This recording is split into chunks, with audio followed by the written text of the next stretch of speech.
নমস্কার, আশা করছি সবাই খুব ভালো আছেন। আমি চামেলি মণ্ডল। চামেলি মণ্ডল চ্যানেলে সবাইকে স্বাগত জানাই। আজকে আমি বিভূতিভূষণ বন্দ্যোপাধ্যায়ের লেখা রামশরণ দারোগার গল্প, এই গল্পটি পাঠ করে শোনাবো আপনাদের। আশা করছি গল্পটি আপনাদের বেশ ভালো লাগবে। শুরু করছি আজকের গল্প, রামশরণ দারোগার গল্প।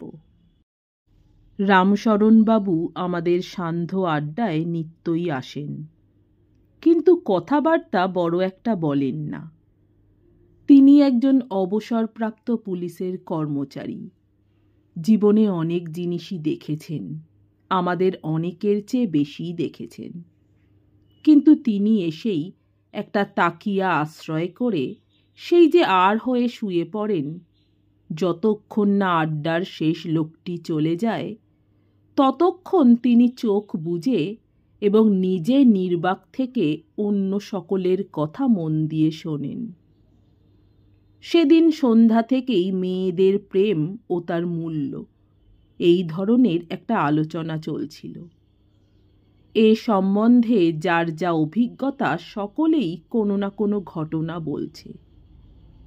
রামশরণবাবু তাকিয়া ঠেস দিয়ে শুয়ে চোখ বুজেই বলে উঠলেন, আমার চাকুরি জীবনে একটা ব্যাপার একবার ঘটেছিল। অনেক দিন হলেও এখনো ভুলিনি। আরও ভুলিনি এই জন্যে যে ব্যাপারটা আমার কাছে একটা সমস্যার মতো চিরকাল রয়ে গিয়েছে। যদিও কত জটিল সমস্যারই মীমাংসা করে বেরিয়েছি সারা জীবন। বলি, শুনুন ঘটনাটা। আমি তখন থাকি আলমপুর থানায়। কলকাতার অত কাছে বড় শহরের উপকণ্ঠে চুরি জুয়াচুরির আড্ডা বেশি, এ কথা পুলিশ কর্মচারী মাত্রই জানেন। 1 মাসের মধ্যে কলকাতা পুলিশ থেকে অন্তত 7 বার জিজ্ঞেস করে পাঠালো, আমাদের এলাকার কোন বাগান বাড়িতে একজন নোট জাল করছে, তার সম্বন্ধে আমরা কিছু জানি কিনা। আর 7 বার জিজ্ঞেস করে পাঠালো, বাগান বাড়িতে বোমার কারখানা বসেছে, আমরা সে বিষয়ে কি খবর রাখি? ফেরারি আসামি তো হরদম পালিয়ে এসে আড্ডা নিচ্ছে আমাদের এলাকায়। একবার তো মুর্শিদাবাদ জেলা থেকে কে কার মেয়েকে নিয়ে পালিয়ে এসে লুকিয়ে রইল থানারই পাশে আমাদের নাকের কাছে, এক খোলার ঘরে। তাছাড়া বেআইনি কোকেন, গুম, টাকা জাল, চোরাই মালের ব্যবসা, গুন্ডামি প্রভৃতি প্রত্যেক হাঙ্গামার সঙ্গেই কি আলমপুর থানার এলাকাভুক্ত বাগানবাড়ি ও বস্তির ঘনিষ্ঠ সম্পর্ক? অনুসন্ধান করলে দেখা যায় 90% হয় সম্পূর্ণ ভিত্তিহীন, নয়তো আলমপুর থানার ত্রিসীমানায় উক্ত দুর্বৃত্তের দল কখনো পদার্পণ করেনি। তবুও কলকাতা পুলিশের এনকোয়ারির স্লিপের ভিড়ে আমাদের প্রাণ অতিষ্ঠ হয়ে উঠত। একদিন দুপুরের পর তেমন কাজকর্ম নেই। আমি রোদ পিঠে করে বসে খবরের কাগজ পড়ছি। শীতকাল। এমন সময় গাড়ির শব্দে মুখ তুলে চেয়ে দেখি, একখানা 2nd ক্লাস গাড়ি থেকে একজন স্ত্রীলোক থানার সামনেই নামছেন। তিনি থানার মধ্যে ঢুকে আমাকে সামনে পেয়ে জিজ্ঞাসা করলেন, দারোগাবাবু কোথায়? বলুন, আমি। তখন তিনি একখানা খামের চিঠি আমার হাতে দিলেন।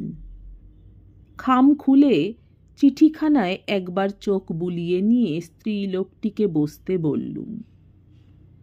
চিঠি লিখছেন নারী কল্যাণ আশ্রমের বিখ্যাত কর্মী শ্রীযুক্ত যোগেশ চক্রবর্তী। যোগেশবাবু আমার পরিচিত পুরাতন বন্ধুও বটে। তাঁর দ্বারা স্ত্রীলোক ঘটিত নানা ঘটনায় পুলিশের অনেক উপকারও হয়েছে বটে।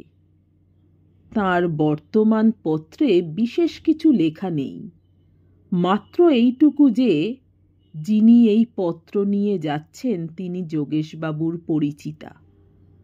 তাঁর বক্তব্য কি তা শুনে আমি যদি তাকে সাহায্য করি তবে ভালো হয়।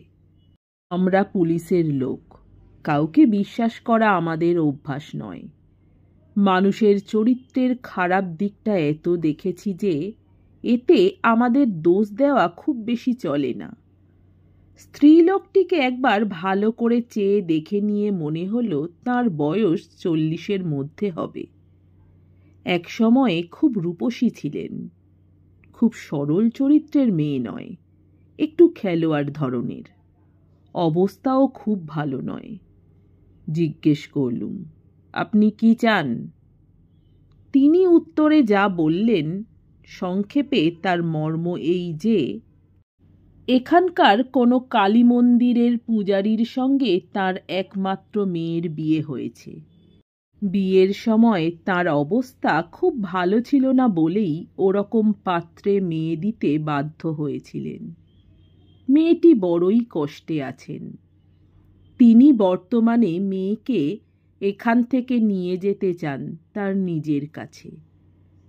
যোগেশবাবুর সাহায্যে মেয়েটিকে কোথাও লেখাপড়া কি নার্সের কাজ শেখাবার ব্যবস্থাও করতে পারেন। মোটের উপর মেয়েকে তিনি এখানে রাখতে রাজি নন। এ বিষয়ে আমাকে তার সাহায্য করতে হবে। এত সংক্ষেপে তিনি কথাটা আমায় বলেননি। স্ত্রীলোকটির কথার বাঁধুনি খুব। তার নিজের জীবনের ইতিহাসও কিছু কিছু ওই সঙ্গে আমায় শুনে যেতে হলো।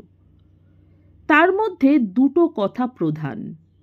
এক সময়ে তার স্বামীর কত টাকা ছিল এবং তিনিও দেখতে এর চেয়ে অনেক ভালো ছিলেন। আমি বললুম, পুলিশের সাহায্য চান কেন? আপনি নিজেই কেন গিয়ে জামাইকে বলুন না? তিনি বললেন, অনেকবার বলেছি, জামাই শোনে না। মেয়ে পাঠাবার মত নেই, অথচ তার দুর্দশার এক শেষ করছে। আপনি নিজের চোখে গিয়ে দেখলেই সব বুঝবেন। আমি মেয়ে মানুষ, আমার কোনো জোর খাটবে না তো। আমার সহায় নেই, সম্পত্তি নেই, কে আমার পক্ষ হয়ে দুটো কথা বলবে? তাই যোগেশবাবুকে ধরে আপনার কাছে আসা। আমি বললুম, দেখুন, এতে পুলিশের কিছু করবার নেই। বিবাহিতা স্ত্রীকে রাখবার সম্পূর্ণ অধিকার আছে স্বামীর। আপনার জামাই যদি মেয়েকে না আপনার সঙ্গে দেন, আমরা তাতে কি করব? আপনার মেয়ের মত কি? স্ত্রীলোকটি একটু ইতস্তত করে বললেন, মেয়েরও মত নয় এখানে থাকা। তারপরে কাঁদো কাঁদো সুরে বললেন, আমার এই উপকারটুকু করুন আপনি। মেয়েকে আমি নিয়ে যাবই, তার কষ্ট আর দেখতে পারি নে। আপনি একটু সহায় না হলে আমার আর কোনো উপায় নেই। একটু দয়া করে আপনাকে করতেই হবে। মার খেয়ে খেয়ে তার শরীরে আর কিছু নেই। স্ত্রীলোকটির কথার বাঁধুনি আমার ভালো লাগলো না। অনেক রকম লোক দেখেছি মশাই, ভালো মন্দ সব রকম দেখে যদি একটু সিনিক হয়ে থাকি, তার জন্যে আমাদের বেশি দোষী ঠাওরাবেন না। শেষ পর্যন্ত কতকটা উপরোধে পড়ে, কতকটা কৌতূহলের বশবর্তী হয়ে গেলাম সেই কালীবাড়ি। কিন্তু স্ত্রীলোকটিকে থানায় বসিয়ে রেখে গেলাম। কালী মন্দিরের কাছেই ছোট্ট একতলা ঘরের একটা কুঠুরিতে পূজারী ঠাকুর থাকে। সন্ধান নিলাম। পূজারীকে খুঁজে বার করতে বেগ পেতে হলো না। বছর 35 বয়স, একহারা পাকশিটে চেহারা। এই বয়সেই চুলে বেশ পাক ধরেছে। দেখেই মনে হলো নেশাখোর লোক, ধরিবাজও বটে। তাকে সব খুলে বললাম। পুলিশ দেখে সে জড়সড় হয়ে গিয়েছে।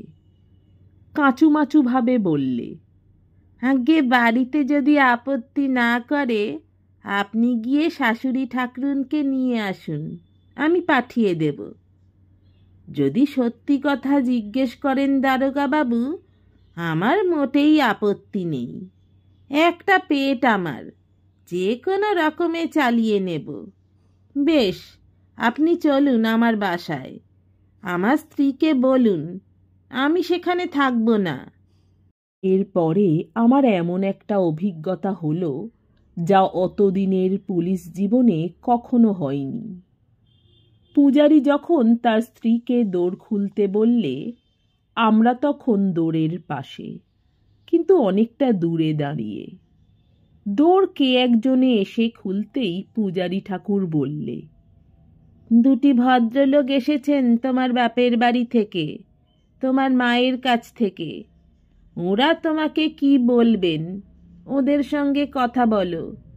আমি একটু জল টল খাওয়ানোর ব্যবস্থা দেখি। তারপর আমাদের দিকে চেয়ে বললে, আসুন আপনারা, কথাবার্তা বলুন, আসছি আমি। ঘরের মধ্যে 18-19 বছরের মেয়ে আধ ঘোমটা দিয়ে এক পাশে দাঁড়িয়ে আছে।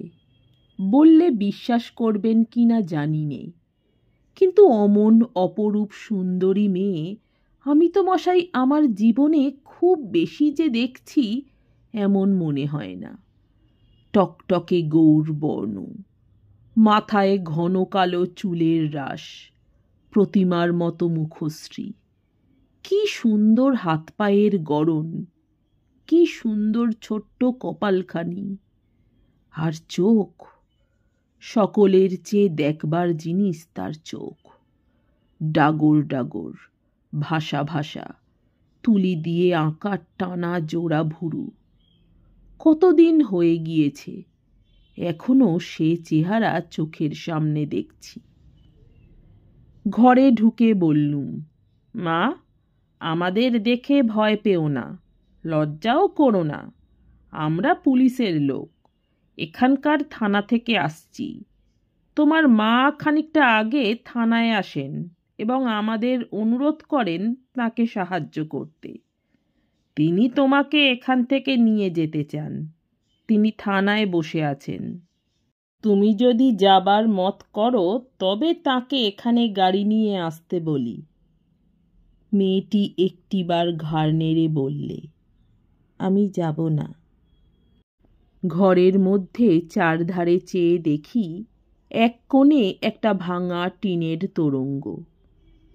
তোরঙ্গটার ওপরে একটা কাঠ বাঁধানো পুরনো আয়না ও একটা কাঁচের তেল মাখবার বাটি। এক কোণে কতকগুলো ছেঁড়া ধুকরি লেপ কাঁথা। ঘরের কড়ি থেকে টাঙানো গোটা 2 দড়ির শিকে, তাতে কলাই করা জামবাটি বসানো। পেতল কাঁসার চিহ্ন নেই কোথাও। দারিদ্র্যের এমন রূপ আর কোথাও দেখেছি বলে মনে হলো না। মেয়েটির উত্তর শুনে বললুম, মা, যদি তোমার স্বামীর মতামতের বিষয়ে তোমার সন্দেহ থাকে, আমি বলছি, তোমার মা যদি তোমায় নিয়ে যান, তোমার স্বামীর তাতে অমত নেই। আমার কাছে তিনি বলেছেন এ কথা। আসবার সময় সেসব কথা হয়ে গিয়েছে। কোনো ভয় নেই, নির্ভয়ে তুমি চলে আসতে পারো। আর এখানে যে কষ্টে আছো দেখছি, তাতে আমার মনে হয় তোমার যাওয়াই ভালো। সে এবারও ঘাড় নেড়ে বললে, না, আপনি মাকে গিয়ে বলুন আমার যাওয়া হবে না। সে সুরের দৃঢ়তা এমনি যে তার ওপর আর বিশেষ কিছু বলা চলে না।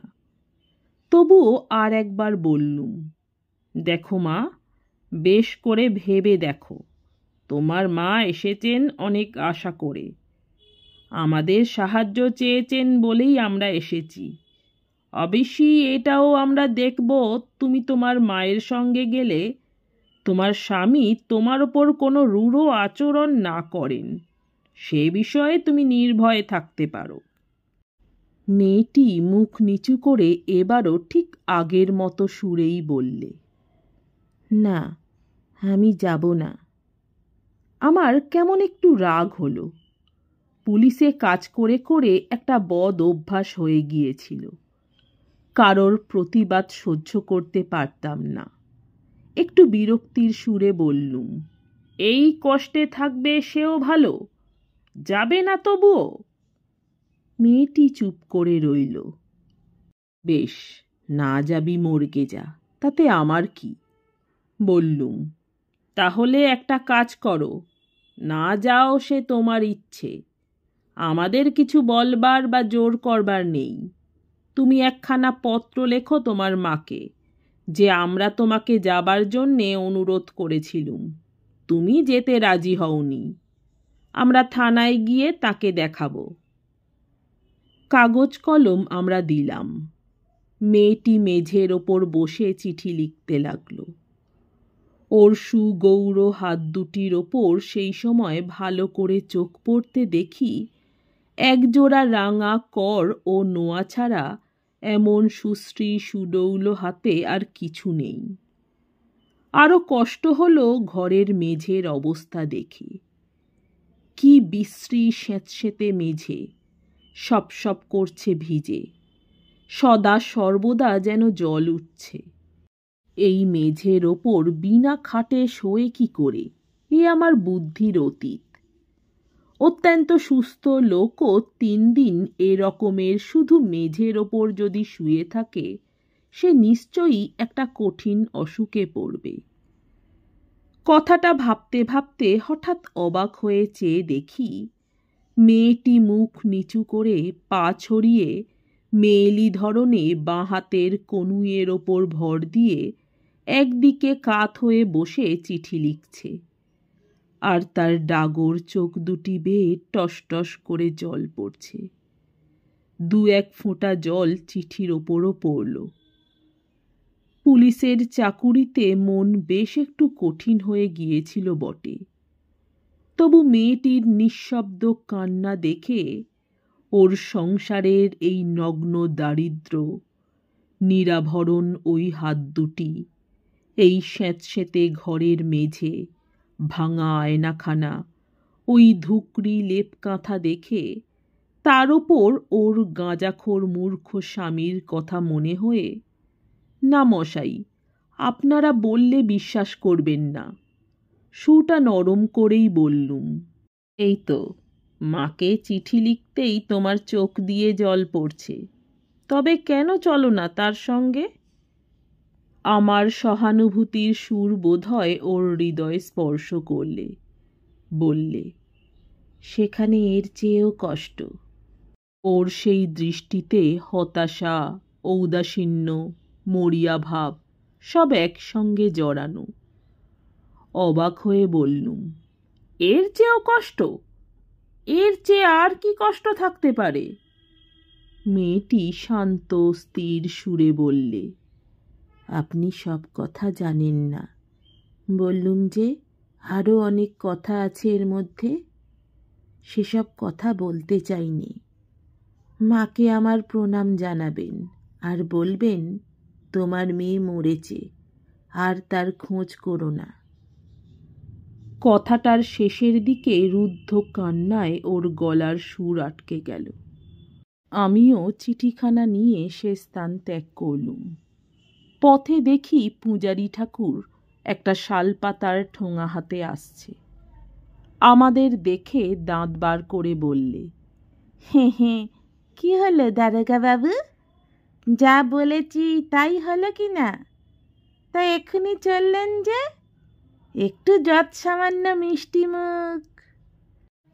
ওর ওপর রাগ কি হিংসে কি হলো জানি নে, তার সেসব আপ্যায়িতের কথা রূঢ়ভাবে মাঝপথেই থামিয়ে দিয়ে বললুম, ওসব থাক, একটা কথা বলি শোনো ঠাকুর, কাল থানায় যেও সকালবেলা, একটা তক্তাপোষ সস্তায় নিলাম হবে, দাম তুমি যখন হয় দিও, কাল গিয়ে নিয়ে এসো সেখানা, বুঝলে? পূজারী ঠাকুর অবশ্যই নিজের কাজ ভোলেনি। পরদিন সকালে এসে খাটখানা নিয়ে গিয়েছিল। এইখানেই আমার গল্পের শেষ। আমরা এতক্ষণ এক মনে শুনছিলুম। রামশরণবাবু চুপ করলে আমরা একজোটে জিজ্ঞেস করলুম, আপনি আর কখনো সে মেয়েটিকে দেখতে যাননি? রামশরণবাবু বললেন, আর কিছুদিন আলমপুরে থাকলে হয়তো যেতুম, কিন্তু এর অল্প দিনের মধ্যে বদলির হুকুম পেয়ে আলমপুর ছাড়তে হলো। তারপরে সে মেয়েটির আর কোনো খবর জানি না। মেয়েটি কেন মায়ের সঙ্গে যেতে চাইল না আমি আজও বুঝতে পারিনি। নমস্কার। আমার গল্প পাঠ ভালো লাগলে, আরও এরকম গল্প শুনতে চাইলে অবশ্যই আমার চ্যানেলটি সাবস্ক্রাইব করে দেবেন। লাইক, কমেন্ট, শেয়ার করতে ভুলবেন না। অনেক ধন্যবাদ।